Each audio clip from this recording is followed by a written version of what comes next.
Morning, friends. It's August 4th, 2018.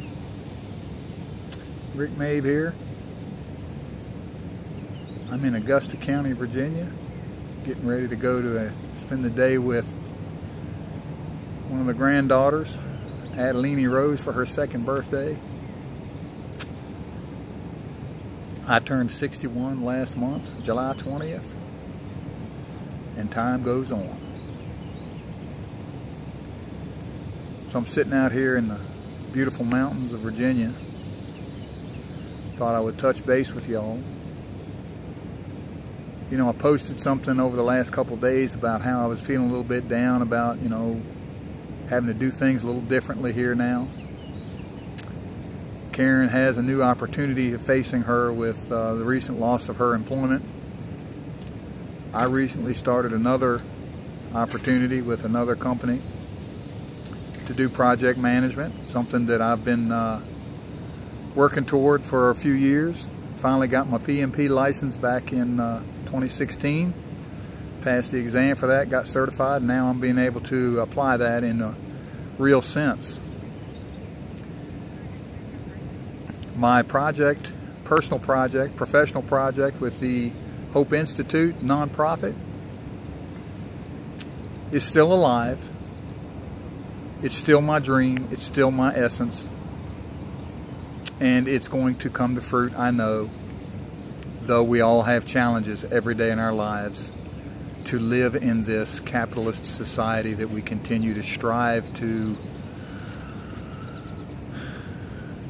be in. Those of us who are of a like mind about money and about what that means to people who want to live in honesty, omnipotence, pure love, and our essences are challenged often with how we can leverage what we've been given by our Creator to be fruitful and prosperous in what we do. And we are challenged every day with that. We have people around us who are living these lavish lifestyles, driving beautiful cars, living in 30,000 square foot mansions on thousands of acres of land, and having these 100-foot yachts and all this, just eating caviar, though that stuff's disgusting. And just, you see these television shows that are showing these people, just Kardashians and all these other people, housewives of Atlanta and just living these lifestyles that are just, when you really get down to it, they're insane lifestyles. That for people like you and I, or many of us, I'm not going to say you and I because I don't know who all's watching this, but for people who have a mindset such as me, who feel like that what we want, or what I want, let me explain what I want, what I desire, is to have a community lifestyle where people come and spend their lives living their essence, living in a sustainable fashion, where we who are genius level, and not defined by what maybe society considers genius level, but people who understand how to produce their own electricity, which is really not that hard to do now that we know that we have solar power at our fingertips.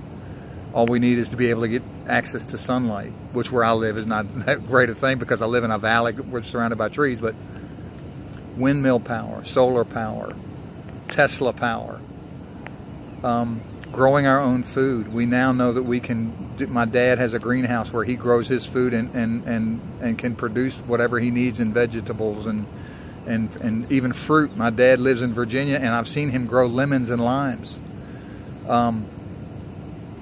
There's just things we can do now to be able to produce our own food.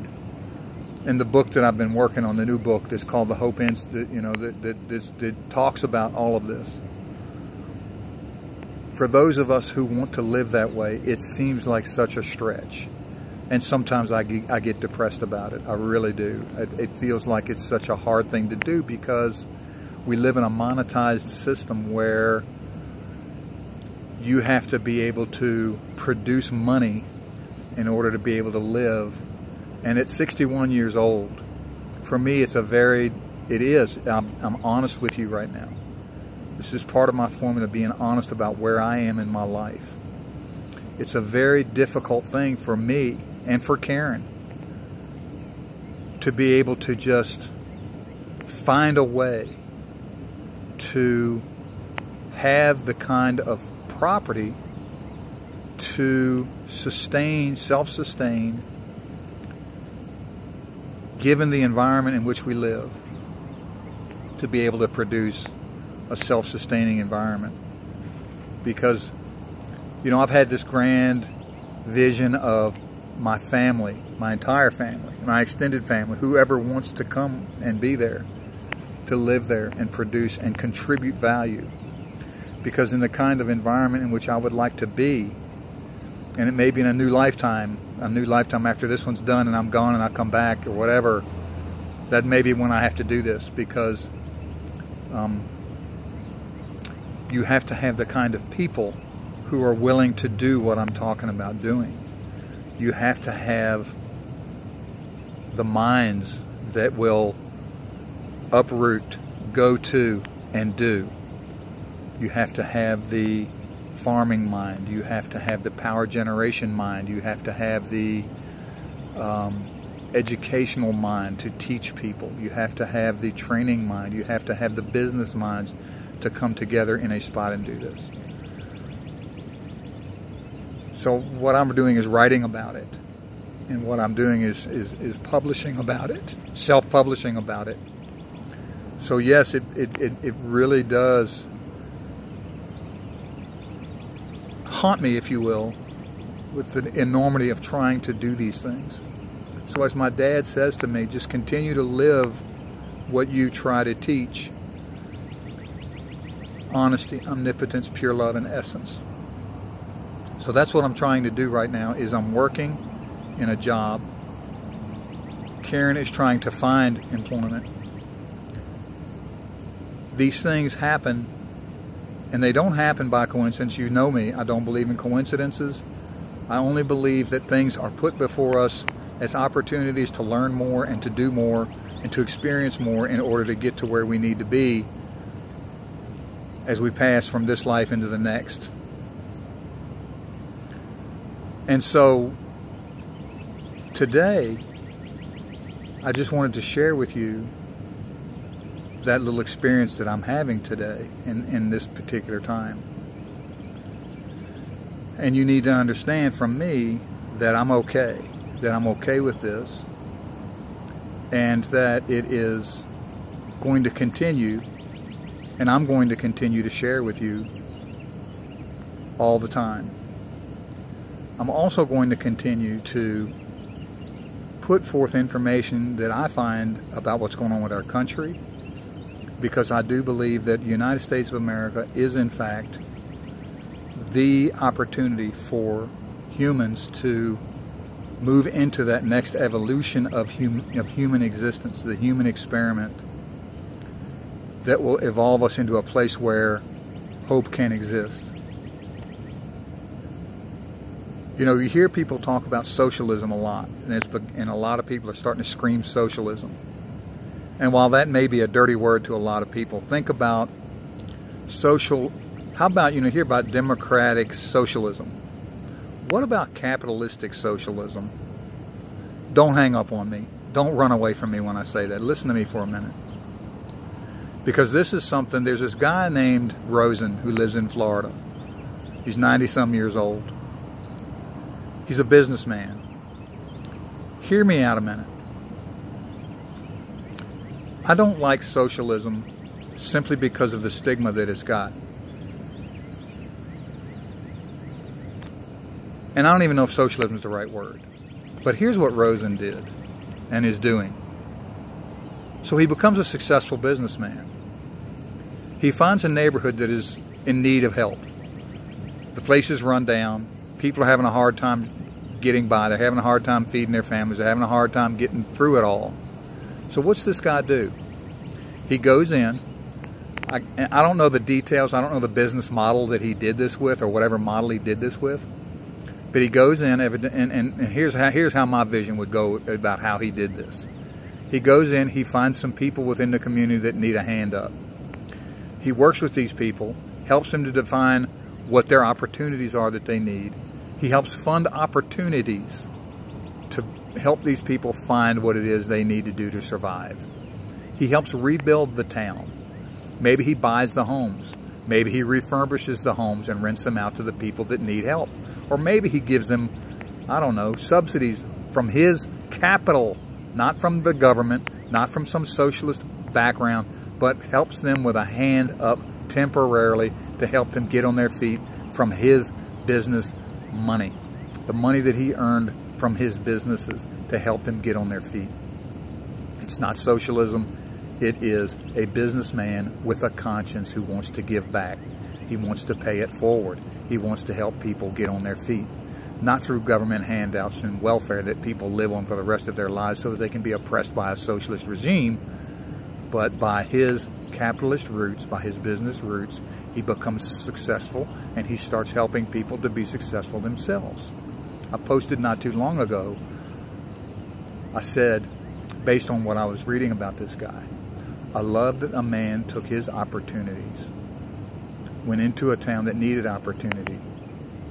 He offered opportunity so that people could grasp opportunity and could learn opportunity and could find their own opportunity and prosper from those opportunities to give opportunities to others to have opportunity. Do you see what I'm saying? So my idea would be, and this is how the HOPE model works, people come to the community, they contribute value, help others have opportunity to prosper, and then they give opportunity for others to prosper as well. It is not socialism, it is humanity creating better opportunity for humanity.